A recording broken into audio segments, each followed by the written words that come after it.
Page में आ गए हैं। पेज नंबर 36 में देखिए, the fire the blacksmith glanced only casually and indifferently in the intruder. He looked the way people his type usually did, with a long beard, dirty ragged, and with a bunch of rat traps dangling on his chest. अब उसने आगे बढ़ के देखा तो लोग वहाँ पर जितने भी ब्लैकस्मिथ यानी लोहार, जितने भी लोहार थे वो सब एक से बढ़कर अलग अलग पहनावे में थे। सबका जो कपड़ा था वो गंदा गंदा रैग्ड यानी कि कोथड़ी से बना हुआ, बोरे से बना हुआ ऐसे कपड़े उन्होंने पहन रखे थे और सबकी लंबी लंबी दाढ़ी थे, गंदे गंदे से वो लोग दिख रहे थे और सबके पास बंच ऑफ रेड ट्रैप्स यानी जैसे ही चूहों को पकड़ने वाला जो जाल था वो सब उन लोगों ने टांगा रखा था अपने चेस्ट पे। He asked permission to stay with the master blacksmith, nodded a naughty consent without honoring him with a single word.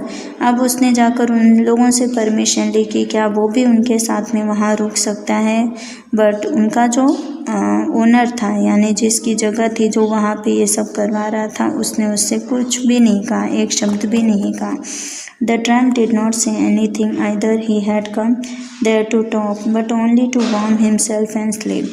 अब उसने कुछ नहीं उनसे कहा, बस उसे ये लगा कि ये यहाँ पर आया है सिर्फ ठंडी अपनी मिटाने के लिए या अपनी बॉडी को थोड़ा सा हल्का सा गर्माहट के लिए आया है, ना कि सोने के लिए। ऐसा कुछ उसे पता नहीं था। In those days the Ram's mojo iron mill was owned by the very prominent iron master.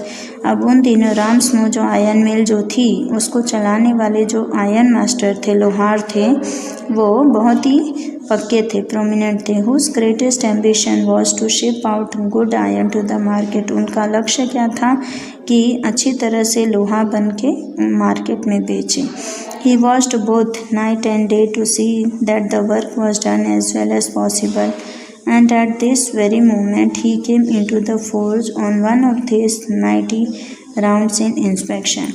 और यही उनका लक्ष्य था और वो वहाँ पे काम करने के लिए नहीं बल्कि यही देखने के लिए आए थे कि उन्होंने जो जगह चुनी है अपने काम को आगे बढ़ाने के लिए उस जगह में रात में कोई आपत्ति तो नहीं है। जस्ट एक इंस्पेक्शन के लिए वो वहाँ पे रात में आए थे। तो उनका ये काम करना जो था वो दिन में रात में हमेशा जब उनको जब टाइम मिल जाता था तब वो वहाँ पर आकर अपना काम करने लगते थे। वो मतलब एक तरह से बहुत मेहनती थे। Naturally, the first thing he saw was the tall ragamuffin who had eased his way so close to the furnace that steam rose from his wet tracks. अब वो जैसे ही रास्ते में आए वैसे ही उन्हें सबसे पहली चीज़ क्या दिखाई दिया, ये जो गरीब भिखारी जो वहाँ पे खड़ा था उसने वेट रैक्स यानी सूखे सूखे कुछ रैक्स ले रखे थे, गिली गोदड़ियाँ या फिर थैले इस तरह। The iron master did not follow the example of the black Smith. अब यहाँ पे लोहार जो था खुद मास्टर उसने इसका एग्जाम्पल बिल्कुल भी नहीं दिया। वो had hardly design the look at the stranger, लेकिन उसका पूरा का पूरा नज़र जो है ये एक अजनबी जो आ गया था खड़ा था उसके ऊपर पड़ गया।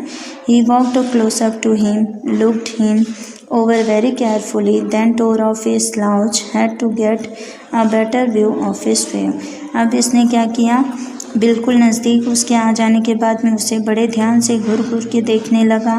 then tore off his slouch, अब उसने जो पन्नियाँ बांध के रखी थी उसको उसने फाड़ के उसने इसके चेहरे को बराबर तरीके से देखने लगा। But of course it is you Niels Olaf, he said, how do you look.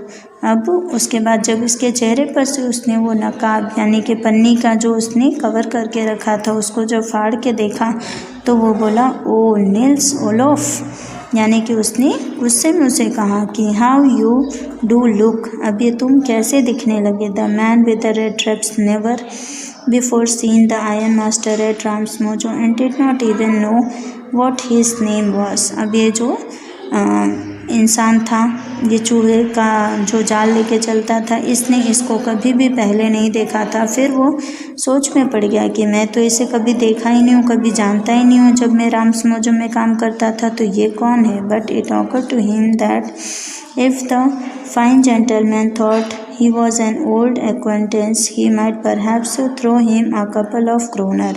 अब वो जान गया था कि अगर वो उसे पूरी की पूरी अपनी पहचान बता देगा तो वो क्या करेगा, वो उससे डर जाएगा और कुछ क्रोनर्स यानी कुछ पैसे उसकी तरफ फेंक देगा। Therefore he did not want to undeceive him all at once. अब इसलिए वो उसे और परेशान नहीं करना चाहता था, इसलिए उसने अपनी पूरी की पूरी पहचान उसे नहीं बताई। Yes, God knows things have gone downhill with me, he said. वो कहता है कि हाँ, मेरे साथ भगवान ने बहुत बड़ा खेल खेला है जिसके कारण आज मेरी ये कंडीशन है। You should not have resign from the regiment, said the iron master. Iron master उससे कहता है कि तुम इतनी अच्छी जगह काम करते थे तो तुमने रेजिमेंट से क्यों इस्तीफ़ा दे दिया, तुमको वहाँ छोड़ना नहीं चाहिए था, काम करना चाहिए था। That was the mistake, if only I had still been in the service at the time. वो बोलता है कि मेरी ये सबसे बड़ी गलती है कि जब मैं वहाँ पे काम किया करता था तो मैंने यही गलती कर दी जिसकी वजह से आज मैं बेघर हो गया हूँ, बेनौकरी का हो गया हूँ। It never would be happened. Well now of course you will come home with me. वो बोलता है कि चलो ठीक है, अब अगर मैंने काम नहीं छोड़ा होता तो मेरे साथ ये सारा हादसा नहीं होता। दूसरा व्यक्ति उसे कहता है कोई बात नहीं है, चलो अब जो हो गया वो छोड़ो, अब तुम मेरे साथ घर चलो। To go along up to the manor house and be received by the owner like an old regimental comrade, that however did not please the tramp।